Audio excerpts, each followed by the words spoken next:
Hello, I'm Dr. Damien Lafferty, a surgical podiatrist. This is part of my ongoing educational series on modern nail surgery techniques. Today I'll be comparing two common procedures used to treat ingrown toenails: partial nail avulsion with phenolization, often called PNA, a chemical matrixectomy, and sharp wedge resection, which is a surgical matrixectomy.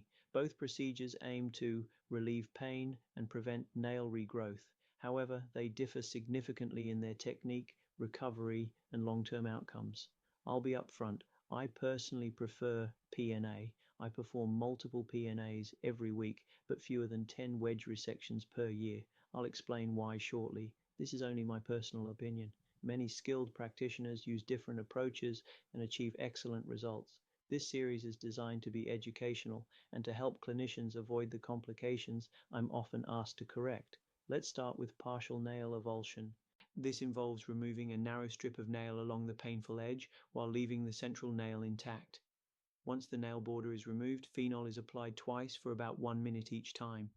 Phenol chemically cauterizes the nail matrix, which is the tissue responsible for nail regrowth. The remaining nail continues to grow normally. This prevents recurrence on that side and achieves long-term resolution with minimal tissue trauma. Now let's compare that with sharp wedge resection. This procedure involves surgically removing the ingrown nail segment, a wedge of nail bed, the germinal matrix, and hypertrophic nail fold tissue.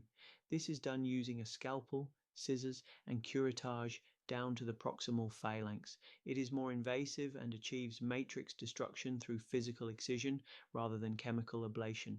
The wound is then sutured, requiring more complex dressings and usually more postoperative pain. PNA is a more conservative procedure. Most of the surrounding soft tissue is preserved and bleeding is minimal. Phenol also provides a hemostatic effect and antimicrobial protection. Healing occurs by secondary intention, usually over 3 to 6 weeks. Patients typically experience mild drainage, low pain levels, and early return to normal activity. In contrast, wedge resection causes significantly more soft tissue trauma. The nail fold is cut and closed with sutures, creating a surgical wound that heals by primary closure. Pain and swelling are usually greater, and there is a higher risk of scarring, nail plate distortion, and prolonged recovery. At a cellular level, the difference is important. Phenol causes controlled chemical necrosis of matrix cells. It denatures keratin proteins without triggering intense inflammation. This allows faster epithelialization and more predictable healing. Sharp excision, however, creates mechanical tissue disruption. This triggers a stronger inflammatory response with fibroblasts, macrophages, and granulation tissue. This explains why cosmetic and comfort outcomes can be more variable.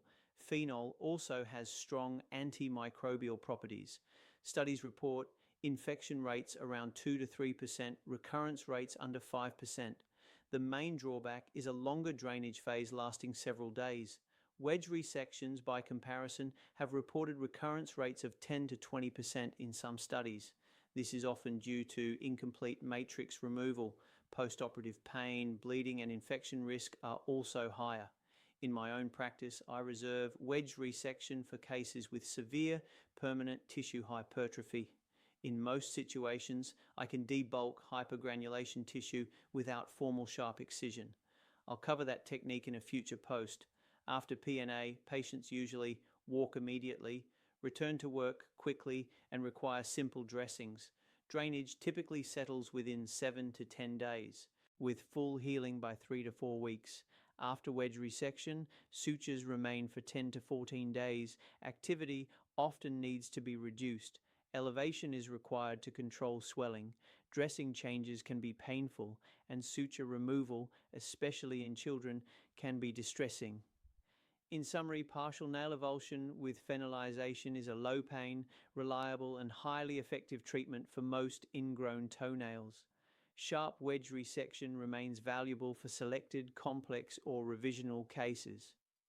Understanding the biological difference between chemical matrix ablation and mechanical excision allows us to tailor treatment to each patient's anatomy, expectations, and recovery needs. Again, this reflects my opinion, developed over 12 years of formal education and nearly 30 years of clinical experience. If you have questions, feel free to ask.